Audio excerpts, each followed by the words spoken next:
nga si Rafael sa Malacanang at baka sa kanyang pagmumukha na hindi siya masaya sa kanyang pagiging pangulo. Habang si Grace nakatulala siya nito at wala pa siyang ganang kumain nang dahil sa nangyari sa kanya.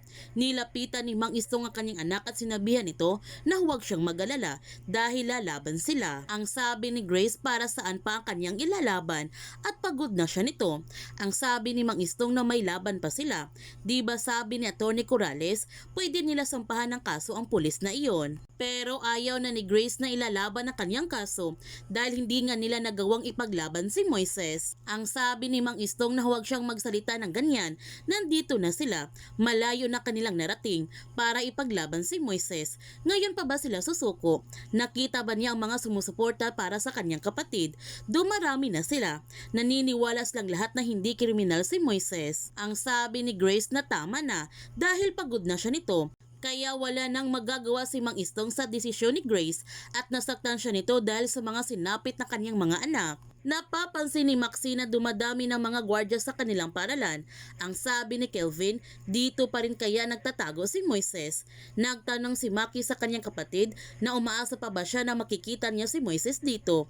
Para kay Moises ba kanyang mga dalang pagkain? Ang sabi ni Kelvin na baka kinuntak na siya ni Moises at sabihin na niya sa kanila kung nasaan si Moises dahil tutulungan nila ito na itakas si Moises sa paaralan nila. Ngunit ang sabi ni Maxine na hindi pa rin kumukontak sa kanya si Moises ngayon at kilala naman nila si Moises, mas gusto ni Moises na suluhin ang kanyang pinagdadaanan kaysa mapahamak sila nito. Habang naglalakad si Grace sa daan, may sumusunod naman sa kanya na isang sasakyan kaya tumakbo siya nito pero sinusundan pa rin siya at binaba naman ni Major ang bintana ng sasakyan upang makita siya ni Grace. Nagtanong si Grace kay Major kung ano ang kanyang kailangan. Bumaba si Major sa kotse at sinabihan niya si Grace na huwag siyang matakot dahil tutulungan nila ito.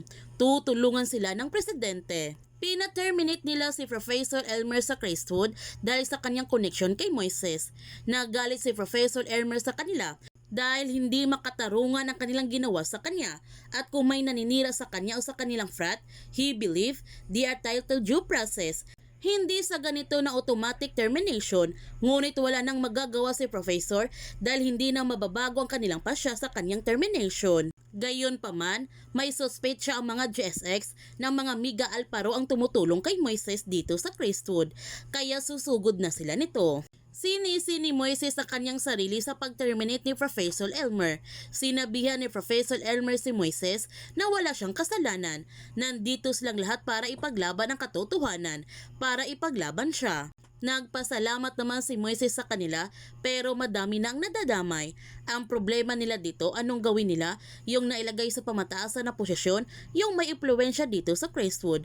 Puro JSX. Hindi naman dapat ganun. Biglang dumating ang kanilang kasamahan at ipinaalam niya kay Professor na papunta dito sa kanila ang JSX. Kaya pinatago nila kaagad si Moises sa likod. Pinagbantaan ni Justin si Professor kapag hindi nila ilalabas si Moises. Ngunit hindi natatakot si Professor sa banta ni Justin dahil silang sumugod sa kanilang teritoryo. Sinabihan ni Professor si Justin na makapangyarihan man ang kanilang pamilya ngayon pero alam ng lahat at lalabas din ang lahat na tinatago nilang baho.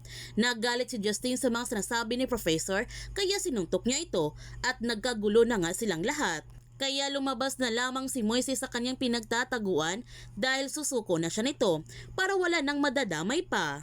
Kaya huwag natin palalapasin ang kapanapanabik na mga tagpo sa Pamilya Sagrado.